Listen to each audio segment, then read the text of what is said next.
దేవిక తనకు హెల్ప్ చేసే అతనితో కలిసి తనతో తప్పు చేసిన స్టూడెంట్స్ అందరినీ ఏం చేయాలి అని చెప్పి ప్లాన్ చేస్తూ ఉంటుంది.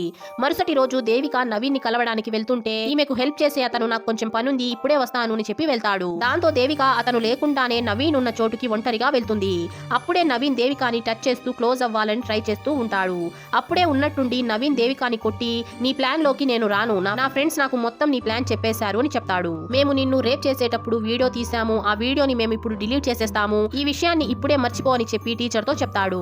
అలాగే నవీన్ టీచర్ ని మళ్ళీ కిస్ చేస్తాడు. దాంతో దేవికాకి కోపం వచ్చి తలుపు లాక్ చేసి తను ఒంటరిగానే అందరినీ కొడుతుంది.